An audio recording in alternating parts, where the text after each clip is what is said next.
Don, you've been saying this for a while, and it's becoming clearer and clearer that you might be right. This looks like something magic is happening because the Braves have a big lead. They lose. The Rockies are beating the Diamondbacks when they have no business doing it. The Padres ended up losing the other day. I mean, everything is falling into place, not for the Mets just to make the playoffs, but to be the number one seed and host those games at Citi Field.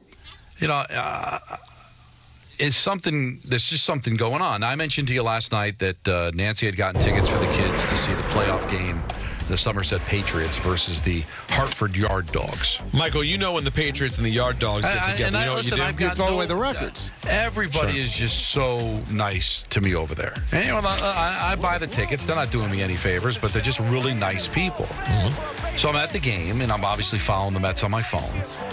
And I'm able to, you know, then it ends up being a blowout. So I'm taking a look at the Braves, and the Braves are up 5-1. All right, it looks like they're not going to gain any ground. Can't really count on the Rockies to beat the Diamondbacks for a second consecutive day. And the next thing you know, Reds come back, win the game 6-5. Rockies do indeed beat the Diamondbacks again.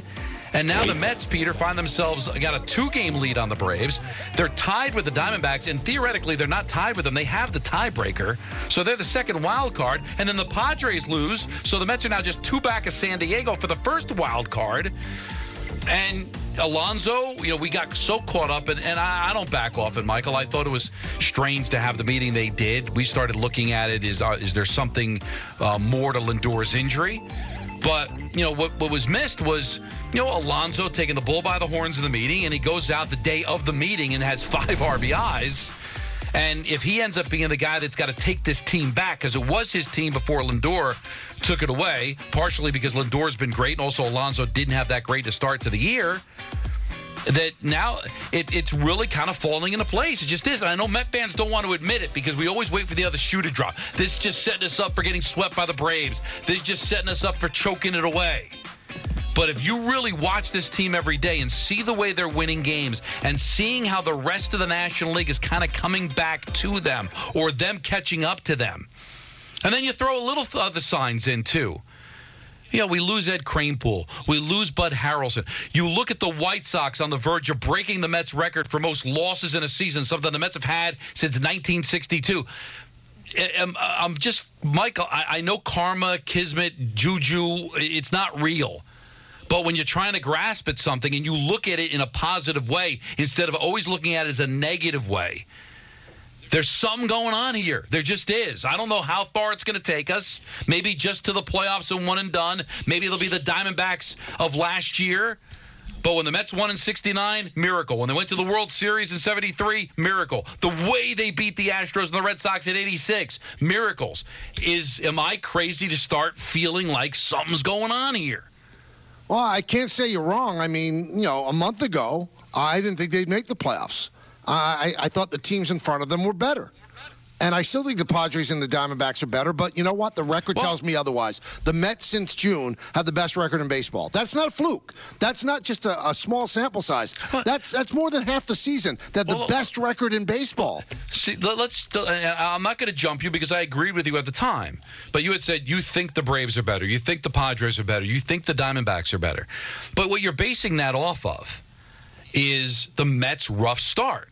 But really, since June, this has been one of, if not the best teams in Major League Baseball. They've been better than the Braves. They've been better than the Diamondbacks. They've been better than the Padres. They've beaten these teams for the most part and handled their business. And so why should they obviously have to take what they did to start the season because it counts towards the standings, and it's one of the reasons why they still have work to do here in the final 11 games of the season. But, Michael, why would I judge this team pre-June? When Lindor didn't hit, Marte wasn't healthy, Iglesias wasn't a part of this team. Like, why am I judging the Mets from pre-June when since June they have been a much better team, and there's reasons why?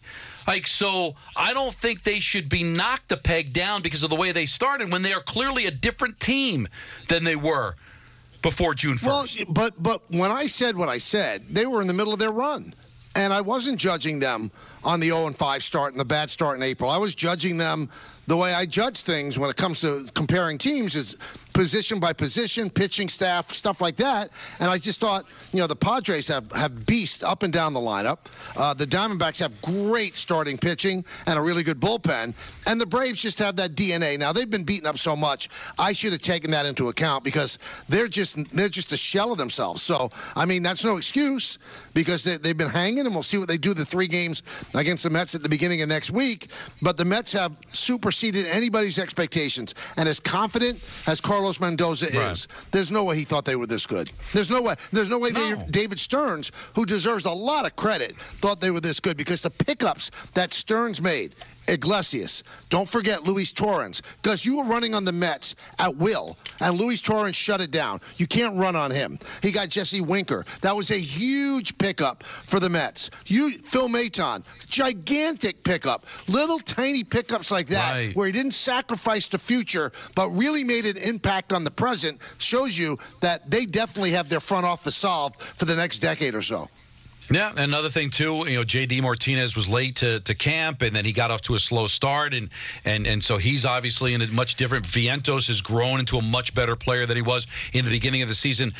And I get it because we all do it. We all look at teams, all right, who's better at first, who's better at second. Fine.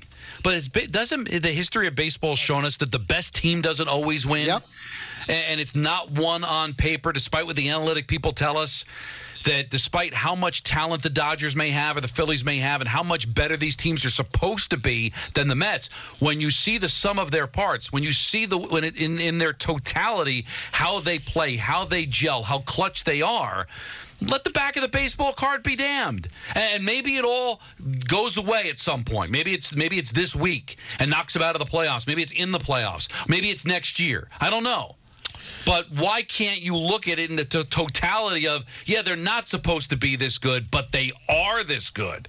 But also, isn't there also something to be said for the fallacy of breaking down baseball every 5 days instead of every couple of months? Because it really is hard to get a picture for who a team is. And over the totality of this season, this is who this Mets club has turned out to be. The hard part is we're trying to break it down in May and June. You just don't have enough information yet. Not only are there moves that, who knew Winker would show up and win multiple games by himself, but even beyond that, it's just hard to judge a team in a window of a vacuum. Isn't that sports now? We're all ready to throw away September in the NFL and explain away the poor starts by Cincinnati and Baltimore and Dallas and say, well, that's because there's no preseason. Wake me up in October when these teams get their bearings. Well, you mean wake me up when September ends? The Edmonton Oilers fired their head coach in November. Went to the Stanley Cup final. We've seen teams. Miami a couple of years ago, they had to go to the play-in and they go all the way to the final. You judge things as they go. Teams get off to slow starts. It's a long marathon of a season, much longer, double the size of any other sports regular season. And so the Mets have to be pigeonholed into A, we didn't think they were any good to begin with, and B, look how slow a start they got off to. And it's same for individuals. Lindor's going to battle for the MVP, slow start. Judge is going to win the MVP, slow start. So I don't mind breaking it down, Peter, but let's not declare teams dead in April. And I'm talking to myself, too, looking to sell off before the deadline. Yeah, you know what? You have to be talking to yourself. The sad thing is that as much as we get excited about pitchers and catchers, and we're so excited about the start of the baseball season, all right, let's get to Memorial Day. Let's get to July 4th. Keep yourself alive. Don't bury yourself. Then the world is your oyster at that point. In baseball, if you can literally just be around when you get to August, you can have a season. It's actually, that's one of the things that makes the Yankees so interesting, is they're literally bizarro worlds of this. April and May, you're planning your trip to the World Series, and then over a longer period of time, when they end up feeling like a much more average team, it has the exact reverse effect. But I'll tell you this, though. That's why I don't discount what happens early. I don't, because if the Mets didn't have that bad start, they'd be battling the Phillies for first place. And if the Yankees didn't have the great start, they would have fallen out of playoff position. So those games count. Oh, yeah. You don't give them back. So I don't know if you make the blanket judgment that that's going to affect the whole season, but it does affect how you finish. No, but you're right. And that's why I said those games still count. Same thing in the NFL, Michael. Yep. We're explaining away these starts. So the Ravens can't turn around and replay those 2 losses. Cincinnati can't replay those 2 losses. They still count. But you're not going to declare anybody dead, and I'm certainly not going to judge what a team's record is and say, well, the Mets can't be considered one of the best teams in baseball because they're only the second wild card. Well, let's dig deeper than the record. Like, same thing with the Yankees. Yankees have the 3rd best record in Major League Baseball. Does that automatically mean they're the 3rd best team in baseball? Well, I guess it depends on when we're talking, because right now they've been very hot. They just took a series from Boston. They took care of business last night in Seattle. So things are very, very fluid. But I guess my point is, Michael, just don't look at the standings and base it, or that's what I think that team is. You're right. Ultimately, the record is going to have to stand for where you end up finishing. But I am not going to look at the Mets and discount them as one of the best teams in baseball because they are still battling for wild card position. I think totally they are in the conversation as one of the best teams in baseball. We're in the middle of Diamond Notes right now, brought to you by London Jewelers. Since May 30th, the Mets are 61-35. They score 5.1 runs per game. They hit 1.4 home runs per game. And the team ERA, this is